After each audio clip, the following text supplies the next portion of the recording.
How to reset Uber Eats password. If you have been using the Uber Eats application and wondering on how to reset your password on it, don't worry.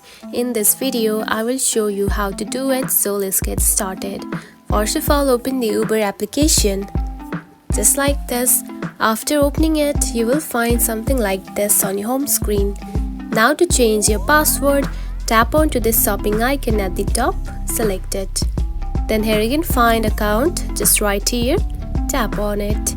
Then scroll down and here you can find manage Uber account, right here, select it.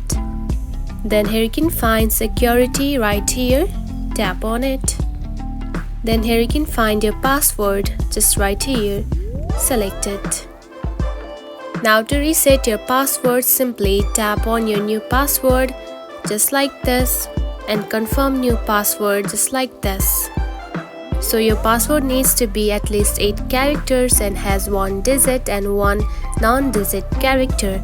Simply tap onto done, after that, and tap on to update. And that's it. This is how you can reset Uber Eats password.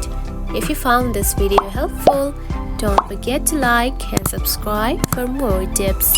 Thanks for watching.